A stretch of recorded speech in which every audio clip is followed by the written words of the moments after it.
মেজলা হুজুর পীর কেবলা রাহমাতুল্লাহ আলাইহি এই ইসালে সাহাবের প্রধান অতিথি হিসাবে তিনি গিয়েছিলেন।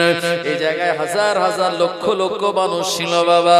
আল্লাহর ওলি মেজলা হুজুর এই ইসালে সাহাবে জলসা করতে করতে বলেছিলেন, এ বাবা বসিরহাটের মানুষেরা শুনে রেখে দাও, শরীয়তে যদি কবর খুঁড়ে দেখানো জায়েজ হতো, আমি ফুরফুরার পীর আবু জাফর মেজ হুজুর বসিরহাট আল্লামার কবরটা খুঁড়ে দেখিয়ে দিতাম।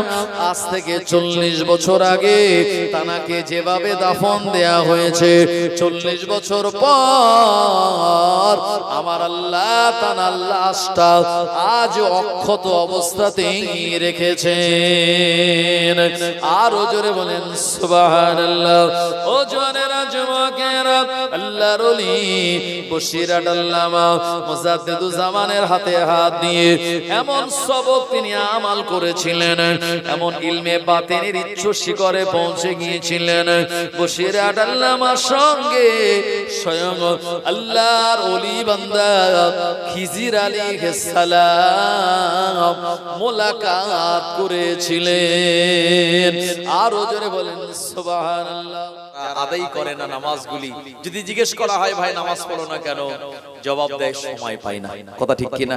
আমার আপনার পীর মুজাদ্দিদুজ জামান দাদা হুজুর পীর কেবলা রাহমাতুল্লাহ আলাইহি ছোট সাহেবজাদা, জানাকে আমরা বলি সুলতানুল ওয়াইজিন আশিকে রাসূল ছোট হুজুর পীর কেবলা রাহমাতুল্লাহ আলাইহি, তার জীবনীতে এসেছে তিনি জীবনে কোনোদিন নামাজ কাজা করেন নাই। হুজুর একদিন পাশে করে জলসায় যাচ্ছেন। আগেকার জামানায় এত চার চাকা ছিল ভাই, আজকে যেমন আমরা চার চাকা এসি গাড়ি করে জলসায় যাচ্ছি, আমার ভাইজানেরা এসব ব্যবস্থা আগেকার জামানায় ছিল না।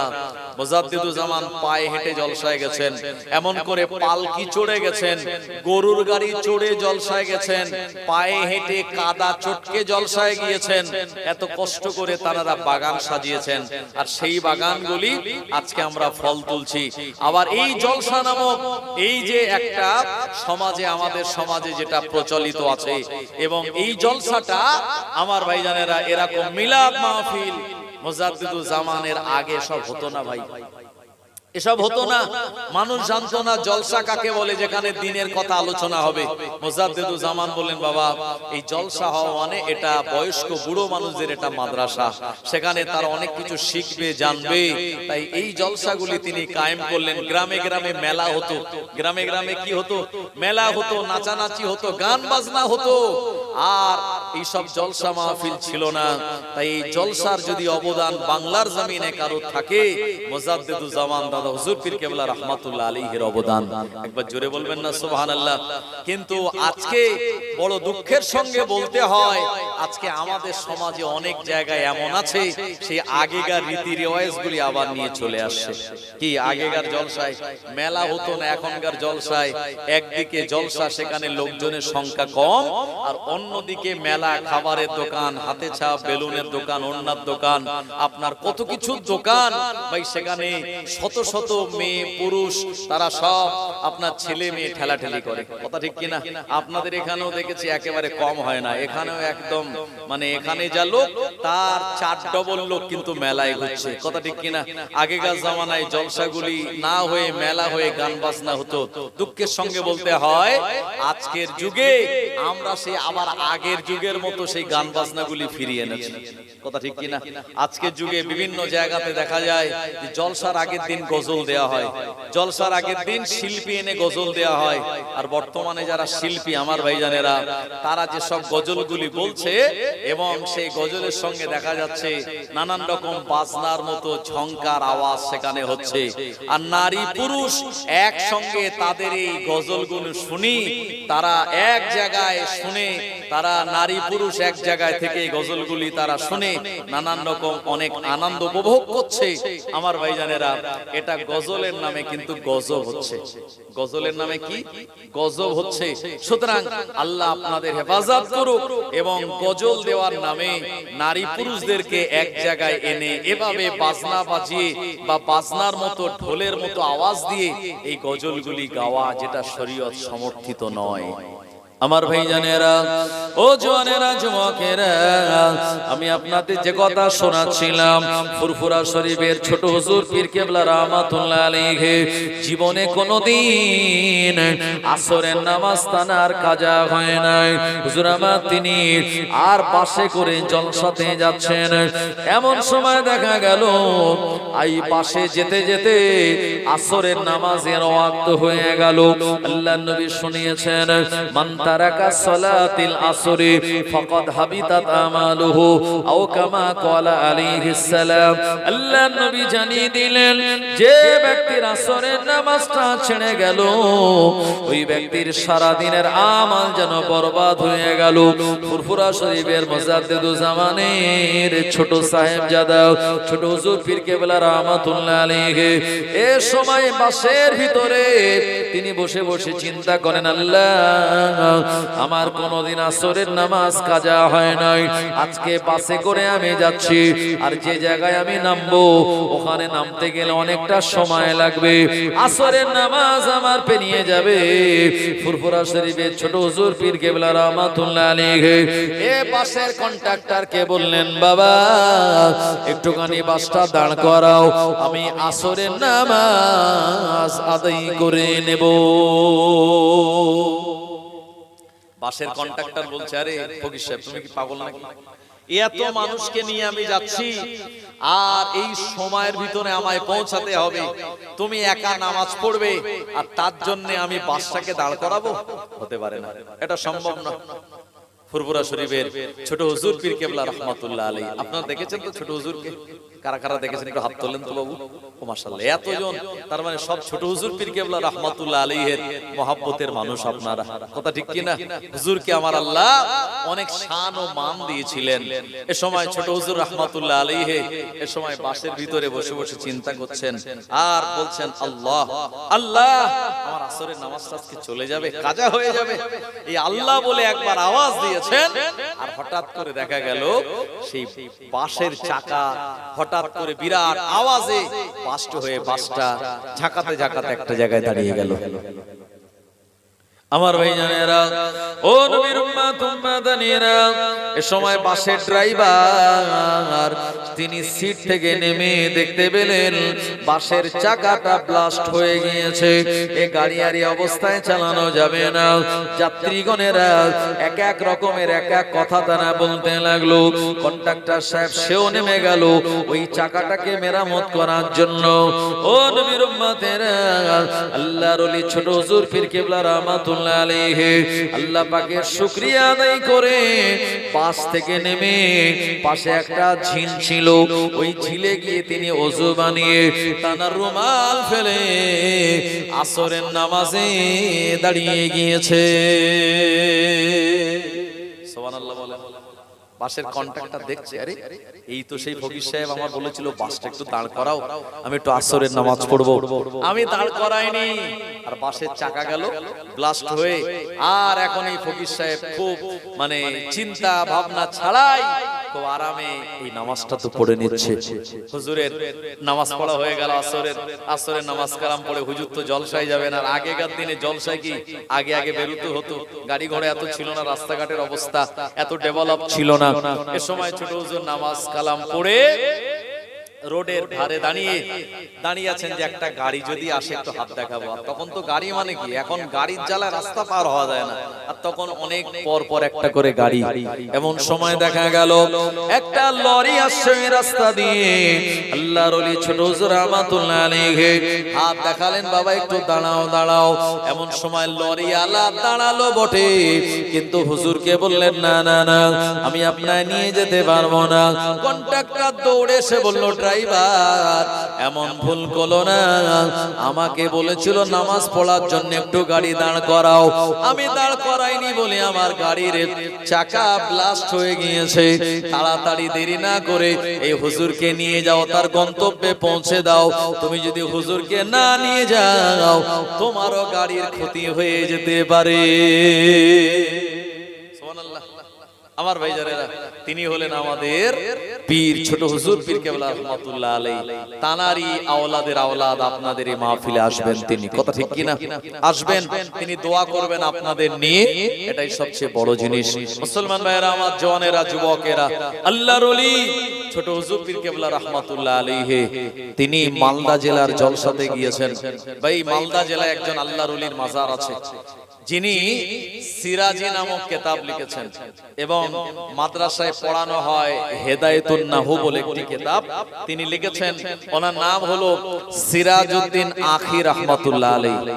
এই যে মেয়ে কতটা সম্পত্তি পাবে, ছেলে কতটা পাবে, ছেলে যদি 3টে থাকে, মেয়ে 4টে থাকে, কে কত সম্পত্তি পাবে, মা যদি বেঁচে থাকে ফারায়েজ অনুযায়ী কত সম্পত্তি পাবে, এই যে ফারায়েজ বলেন না, এই ফারায়েজ নামক একটা কিতাব আছে আমার ভাইজানেরা। যে কিতাবটাকে সিরাজি বলা হয়, এই ইলমুল ফারায়েজ, এই কিতাব যিনি লিখেছেন তার নাম হলো সিরাজউদ্দিন আখি রহমাতুল্লাহ আলাইহি, জানার মাজার আছে মালদা জেলাতে। তো ছোট হুজুর রহমাতুল্লাহ আলাইহি ওই মালদা জেলায় জলসায় গিয়েছেন। যাওয়ার পরে হুজুরের সাথী সঙ্গে আরো অনেক আলেম ওলামা মালদা জেলা, তারাও সব হুজুরের এই মাজারটা জিয়ারত করতে গিয়েছে। কারণ আল্লাহর ওলি যারা হয় তারা মরে বাবা। আল্লাহ পাক শুনিয়েছেন, আলা ইন্না আউলিয়া আল্লাহি লা খাউফুন আলাইহিম ওয়ালা হুম ইয়াহজানুন। নিশ্চয়ই যারা আল্লাহর ওলি হয়, লা খাউফুন তানাদের কোনো ভয় নাই, ওয়ালা হুম ইয়াহজানুন এবং জীবনে কোনোদিন তানারা চিন্তিত হন না। আল্লাহর ওলি যারা হয়, আমার আল্লাহ পাকের স্পেশাল মর্যাদা সম্মান তানারা পান। এমন করে ফুরফুরা শরীফের ছোট হুজুর পীর কেবলা রহমাতুল্লাহ আলাইহি সিরাজউদ্দিন আখি পিরানে পীর হুজুরের মাজারটা জিয়ারত করতে গেলেন। মালদা জেলার অনেক আলেম ওলামারা সঙ্গে ছিলেন। হুজুর আল্লাহর ওলির মাজারে ঢুকে সালাম দিলেন, আসসালামু আলাইকুম ইয়া ওলি আল্লাহ। সালাম দেওয়ার সঙ্গে সঙ্গে আল্লাহর ওলি ছোট হুজুর পীর কেবলা রহমাতুল্লাহ আলাইহির কাছে জবাব এসেছিল, ওয়া আলাইকুমুস সালাম বলে। জোরে বলেন সুবহানাল্লাহ। আল্লাহর ওলি ছোট হুজুর আলেমদের বললেন, এ বাবা মালদা জেলার আলেমেরা, আজকে যারা আমার সঙ্গে হুজুরের মাজারে এসেছো, তোমরা কি জবানে, তোমরা কি কানে হুজুরের সালামের জবাব তোমরা শুনতে পেয়েছো? তারা বলল, না হুজুর আমরা তো পাই নাই। আল্লাহর ওলি ছোট হুজুর বললেন, যে পিরানে পীর সিরাজউদ্দিন আখি রহমাতুল্লাহ আলাইহির মাজার তোমরা জিয়ারত করতে এসেছো, ওই হুজুরের সঙ্গে তোমাদের কি দিদার হয়েছে? না না না হুজুর, তানার সঙ্গে আমাদের দিদার হয় নাই। ফুরফুরা শরীফের ছোট হুজুর পীর কেবলা রহমাতুল্লাহ আলাইহি বললেন, বাবা তোমরা আমার গায়ের সঙ্গে গা লাগিয়ে দাঁড়াও, যেমন করে আপনার পাগড়ি দিয়ে মুরিদ করায়, মানে গায়ে গিয়ে হাত দিয়ে তোমরা বসে যাও বা পাগড়িটা ধরো।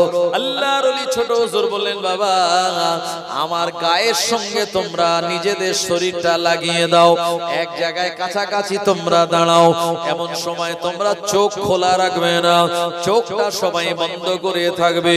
আমি জুলফিকার পিরানে পীর সিরাজউদ্দিন আখি রহমাতুল্লাহ আলাইহি তানার মাজারে এসে আমি সালাম দেব।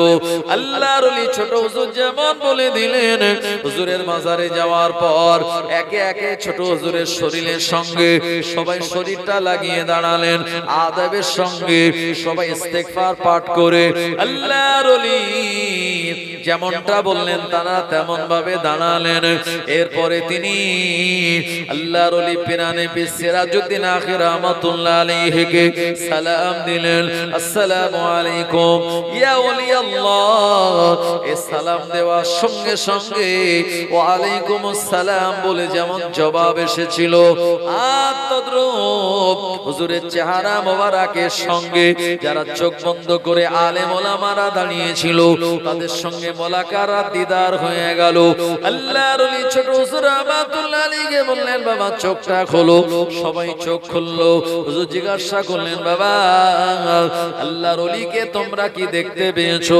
এ সময় সবাই ঝরঝর করে কেঁদে বললেন, ও আল্লাহর ওলি ছোট হুজুর রহমাতুল্লাহ আলাইহি, হুজুর আপনার গায়ের সঙ্গে গা লাগিয়ে দিয়ে এই সালাম দেওয়ার কারণে আল্লাহ পাক আমাদের সিরাজউদ্দিন আখির রহমাতুল্লাহ আলাইহির সঙ্গে দিদারটা করিয়ে দিয়েছেন।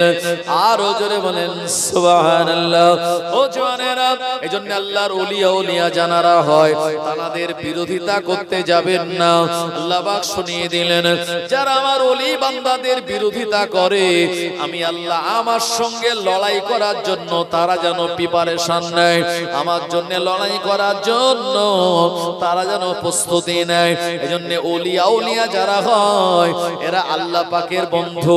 কোরআন মাজিদে আমার আল্লাহ শুনিয়ে দিলেন, আমার কোনো দোস্ত বন্ধু নাই, তবে চার শ্রেণীর মানুষেরা আমি আল্লাহ আমার তারা দোস্ত বন্ধু। আমার আল্লাহ শুনিয়েছেন, আমি আল্লাহ পাক যাদেরকে পুরস্কার দিয়েছি, আল্লাযীনা আনআমাল্লাহু আলাইহিম মিনান নাবিয়্যিনা ওয়াস-সিদ্দীকিনা ওয়াশ-শুহাদাই ওয়াস-সালিহিন। যারা নবী হয় আল্লাহ পাকের বন্ধু তারা, যারা সিদ্দিক সত্যবাদী হয় আল্লাহ পাকের বন্ধু তারা, যারা সালিহিন হয় আল্লাহ পাকের বন্ধু তানারা, যারা শুহাদা হয় আল্লাহ পাকের বন্ধু তানারা। এজন্য দুনিয়া জমিনে কোন ওলিয়া উলিয়া যখন বিদায় নেয় আমার আল্লাহ তানার লাশ মোবারকটা অক্ষত অবস্থাতেই রেখে দেন। ফুরফুরা শরীফের মুজাদ্দিদুজ জামানের হাতে হাত দিয়েছিলেন বসিরাট আল্লামা হুজুর। তিনি বাংলা 1352 সালে কার্তিক মাসের 16 তারিখে জুমার দিন ফজরের নামাজের পর কলকাতার এক জায়গাতে একে ফজলুল হক সাহেবের বাড়িতে ডাক্তার বিধানচন্দ্র রায়ের চিকিৎসার তত্ত্বাবধানে থাকা অবস্থায় এ দুনিয়ার জমিন থেকে বিদায় নিয়েছিলেন। বসিরাট আল্লামার প্রথম জানাজা নামাজ হয়েছিল কলকাতার ঝাউতলা রোডে। এ জানাজা নামাজের ইমাম হয়েছিলেন ফুরফুরা শরীফের মুফতি আযম মিসলা হুজুর পীর কেবলা রাহমাতুল্লাহ আলাইহি। ও জওয়ানেরা যুবকেরা, আল্লাহর ওলি বসিরাট আল্লামার দ্বিতীয় জানাজা নামাজ হলো বিখ্যাত আমিনিয়া মাদ্রাসা প্রাঙ্গণে। এই দ্বিতীয় জানাজা নামাজের ইমাম ছিলেন হুজুরের ছোট ভাই পীর আল্লামা রুহুল কুদ্দুস সাহেব রাহমাতুল্লাহ আলাইহি। ও জওয়ানেরা যুবকেরা, মাওলানা বাগে হুজুরকে দাফন দেয়া হলো। এরপরে আপনারা জানেন ফাল্গুন মাসের 13, 14, 15 ফাল্গুন মাওলানা বাগ ইসালে সাহেব হয় দরবারে।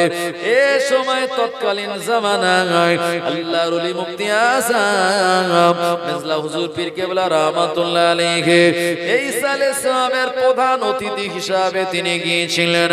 এই জায়গায় হাজার হাজার লক্ষ লক্ষ মানুষ ছিল বাবা।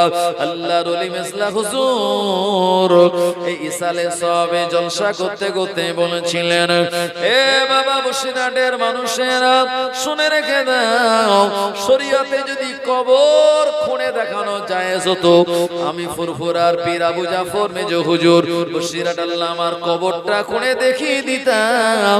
আজ থেকে 40 বছর আগে তানাকে যেভাবে দাফন দেয়া হয়েছে 40 বছর পর আমার আল্লাহ তানার লাশটা আজ অক্ষত অবস্থাতেই রেখেছেন। আরো জোরে বলেন সুবহানাল্লাহ। ও জওয়ানেরা যুবকেরা, আল্লাহর ওলি বসিরাট আল্লামা মুজাদ্দিদুজ জামানের হাতে হাত দিয়ে এমন সবক তিনি আমাল করেছিলেন, এমন ইলমে বাতিনের উচ্চ শিখরে পৌঁছে গিয়েছিলেন। বসিরাট আল্লামার সঙ্গে স্বয়ং আল্লাহর ওলি বান্দা খিজির আলাইহিস সালাম মোলাকাত করেছিলেন। আরো জোরে বলেন সুবহানাল্লাহ। আল্লাহর একজন স্পেশাল বান্দা আছে যার নাম হলো খিজির আলাইহিস সালাম। নাম শুনেছেন আপনারা? তানাকে কেউ বলেছে তিনি হলেন আল্লাহর ওলি, কেউ বলেছেন না আল্লাহর তিনি একজন নবী। যাই হোক, এই নিয়ে ইখতিলাফ আছে, তবে তিনি আল্লাহর একজন মাহবুব বান্দা। বশিরাত আল্লামার জীবনীতে লেখা আছে হুজুর একদিন জলসাতে যাবেন, এ সময় একটু বেলায় বেলায় বেরিয়েছেন। তো জলসায় যেখানে যাবেন নদী পেরিয়ে যেতে হবে। কোথায় যেতে হবে? নদী পেরিয়ে জলসায়।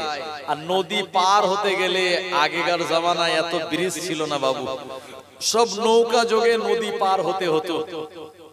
তো নৌকা যতক্ষণ ভর্তি না হয় মাঝে কিন্তু নৌকা ততক্ষণ ছাড়ে না।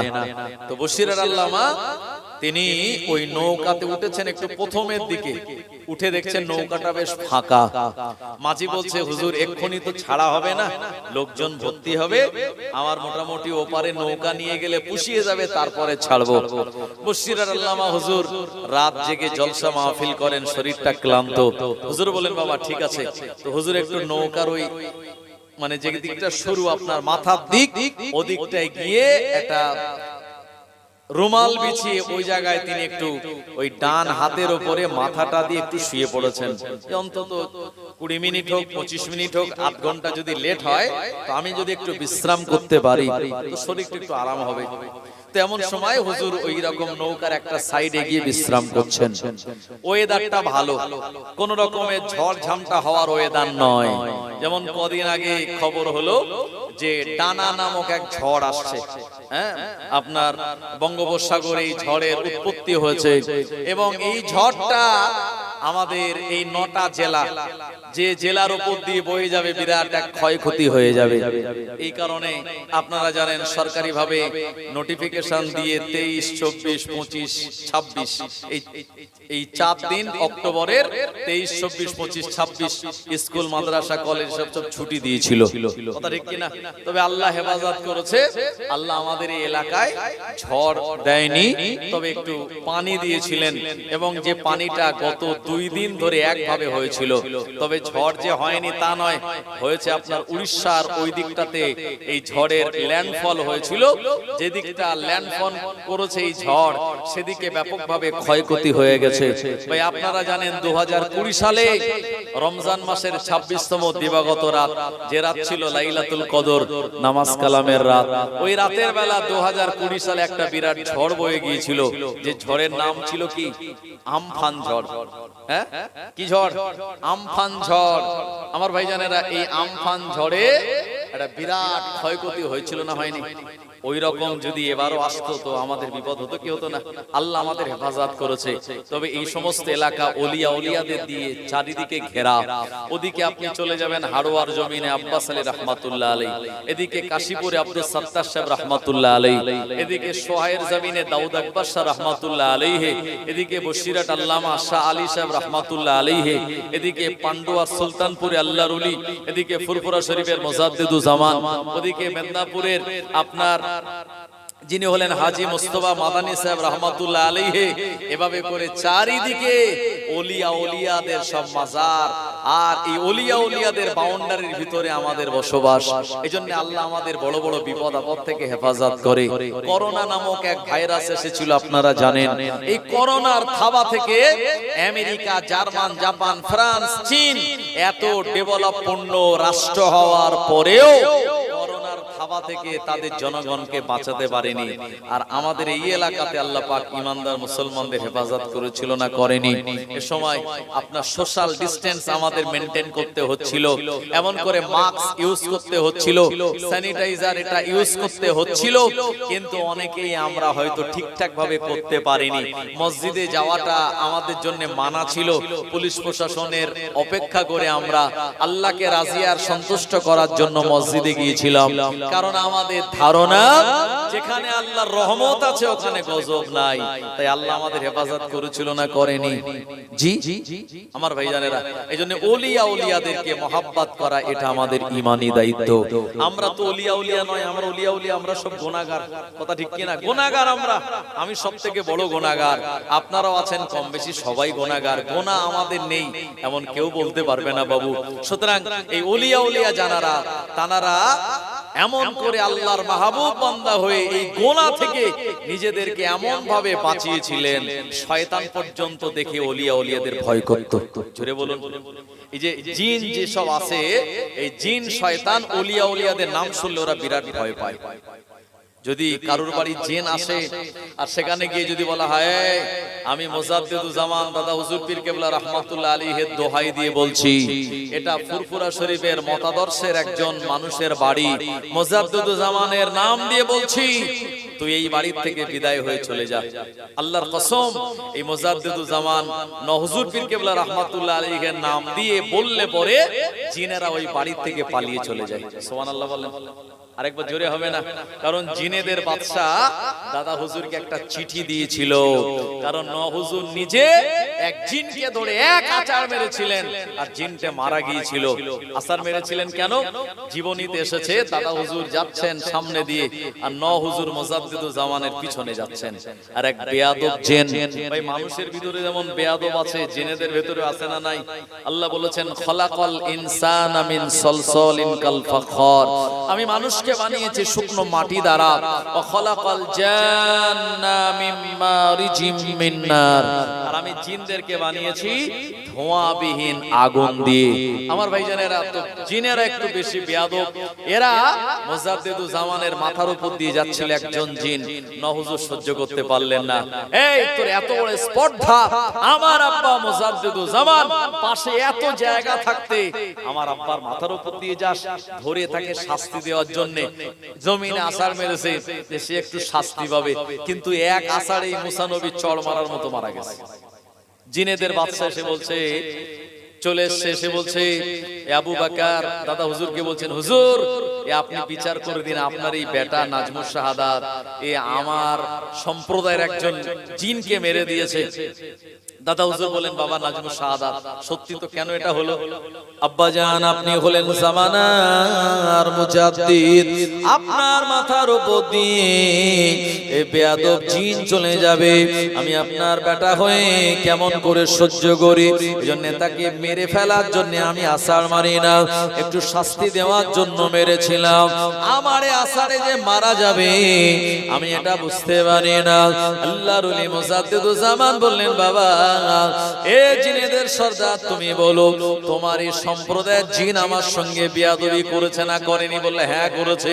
এত জায়গা থাকতে আপনার মাথার উপর দিয়ে গেল। এ সময় হুজুর বললেন, বাবা এর বিচার আমি কি করে দেব? যারা বেয়াদব হয় আমার আল্লাহর রহমত তারা পায় না। আর যদি আপনি আদবদার হন, আদব সম্মান যদি আপনার ভিতরে থাকে, আমার আল্লাহর রহমত আপনার উপরে অনবরত হয়ে যাবে। একবার জোরে বলুন সুবহানাল্লাহ। জিনেদের বাদশা মেনে নিল, বেয়াদবি করেছে, ওই লাশটাকে নিয়ে চলে যাওয়া হলো। ওই দিন থেকে গোটা জিন সম্প্রদায়েরা মুজাদ্দিদুজ্জামানকে ভয় করে। জোরে বলেন, আরেকটু জোরে হবে না? মুসলমান ভাইরা আমার, দেখা গিয়েছে যে অনেক হুজুর দিয়ে তাবিজ করেছে, কাজ হয়নি। ফুরফুরা শরীফে আমার যিনি পীর, তার নাম হলো পীর আল্লামা হুজুরে হযরত কালিমুল্লাহ হুজুর রাহমাতুল্লাহ আলাইহি। খুব জালালি মেজাজের মানুষ ছিলেন। জি হুজুর তিনি এসেছেন আর বাড়িতে পা দিয়েছেন, তাবিজ করার আগে জিন বাড়ি থেকে উধাও। সুবহানাল্লাহ বলেন। আমার ভাইজানেরা, আমি যে কথা আপনাদের শোনাচ্ছিলাম মনে আছে তো? বসিরাট আল্লামা কোথায় ঘুমাচ্ছেন বলবো, তার আগে একটুখানি আল্লাহর নামের আওয়াজ দেওয়াবো আপনাদের দিয়ে। কারণ এত বড় মাহফিল, এখনো লোকজন সব আসেনি, বাজারে সব মার্কেটে ঘুরে বেড়াচ্ছে। এরা যেন বাজার মার্কেট থেকে ভিতরে আসে, সেজন্য একটু আল্লাহর নামে স্লোগান দেন, নারে তাকবীর। আর একটু জোরে দিতে হবে। এখন আপনাদের ভোট আছে নাকি সামনে? নেই তো? এই 6 জায়গায় যে উপনির্বাচন হবে তার ভিতর আপনাদের এলাকা আছে? নেই নেই। যাই হোক, দেগঙ্গা এলাকা আপনাদের নাকি? অসুবিধা নাই তো। ভোটের সময় আপনারা দেন তো জানি বিরাট জোরে, তো অত জোরে না দিলেও একটু প্রাণ খুলে আল্লাহর নাম নেন। উপকার হলো তিনটে, একটা হলো শয়তান পালিয়ে যাবে, খোদার রহমত নাজিল হবে, আর যারা ওই বাজারে মার্কেটে এখনো ঘুরে বেড়াচ্ছে তারা অন্তত এখানে এসে বসবে এই নিয়াতে। আর আল্লাহকে রাজি আর খুশি করানোর জন্য একটু আল্লাহর নামের আওয়াজ দেন, নারে তাকবীর, নারে তাকবীর। আমলিয়া মধ্যম পাড়া গ্রামে বাৎসরিক ইসালে সওয়াব, মধ্যম আমলিয়াতে ইসালে সওয়াব, হিজবুল্লাহ আহলে সুন্নাত ওয়াল জামাত সিলসিলায়ে হক মুজাদ্দিদু জামানের সিলসিলা শ্রোতা বিন্দু উলামায়ে কেরাম নারায়ে তাকবীর। মাশাআল্লাহ, একটু দুরূদ শরীফ। আল্লাহুম্মা সাল্লি আলা সাইয়্যিদিনা মাওলানা মুহাম্মদ ওয়া আলা আলি সাইয়্যিদিনা। চাঁদটাকে দেখে সুন্দর বলি, রসুলের চেহারাটা আরো সুন্দর। জোরে হবে না সুবহানাল্লাহ। চাঁদটাকে দেখে সুন্দর বলি, রসুলের চেহারাটা আরো সুন্দর। কি সুন্দর চেহারা দেখে যারা, রসুলের প্রেমে মাশগুল তারা। কি সুন্দর চেহারা দেখে যারা, রসুলের প্রেমে মাশগুল তারা। তোমার চেহারা দেখে হুরমালারা, তোমার চেহারা দেখে জিন জিন্নাতেরা। তোমার চেহারা দেখে হুরমালারা, তোমার চেহারা দেখে জিন জিন্নাতেরা। তোমারই নূরের আলো চমকে গেছে, তোমারই নূরের আলো চমকে গেছে। তাই তো সারা পৃথিবী তোমায় ডাকে, ওগো নবী আমার, ওগো নবী আমার, ওগো নবী আমার, ওগো নবী আমার। আল্লাহুম্মা সাল্লি আলা সাইয়্যিদিনা ওয়া আলা আলি সাইয়্যিদিনা। আমার ভাইজানেরা, জওয়ানেরা, যুবকেরা, আপনাদের এলাকার ছেলেদেরকে একটু মাদ্রাসায় দেবেন। মাদ্রাসায় দিলে গ্যারান্টি আছে আপনার ছেলেটা দাঁড়িয়ে পেশাব করবে না। যদি আলেম হয়, সে মদ খেয়ে মাতাল হয়ে আপনার বাড়ি আসবে না। যে মাদ্রাসায় পড়বে, ওপেন সবার সামনে এরকম সিগারেট বিড়ি খাবে না। কথা ঠিক কিনা? এ আপনাদের পাশে মাদ্রাসায় আছে না নাই? হরিণখোলা মাদ্রাসা এখান থেকে কত দূর? কাছাকাছি না? হ্যাঁ, আপনাদের এই গ্রামের কিছু ছেলে পড়ে। যে আমি এই মাদ্রাসায় চলে এসেছি এখন, আগে ছিলাম ভাঙড়ে, ওটা আমার বাড়ি থেকে 50 কিলোমিটার দূর ছিল। এই জন্য ট্রান্সফার নিয়ে আমি এখন হরিণখোলা মাদ্রাসায় চলে এসেছি। প্রায় 8 জন নতুন শিক্ষক সব এসেছে, আরো পুরানো সব ছিল 4 জন। আমার ভাইজানেরা, তানারাও সব আছেন, আর কিছু রিটায়ার্ড হয়ে গেছে। এই মুহূর্তে হরিণখোলা মাদ্রাসা, যেখানে পড়াশোনা মাশাআল্লাহ আগের থেকে অনেক উন্নত হয়েছে। তাই আমি আপনাদের সবাইকে বলবো, এই আপনাদের গ্রামের একটা ছেলে, তার নাম জুনায়েদ, আমাদের এই হরিণখোলা মাদ্রাসায় আপনার ক্লাস 6 এ পড়ে। তো এরকম বাচ্চাদের আপনারা একটু হরিণখোলা মাদ্রাসাতে দেবেন। ভালো ভালো সব আলেম ওলামা আছে, আপনাদের ছেলেদেরকে তারা দ্বীনের শিক্ষা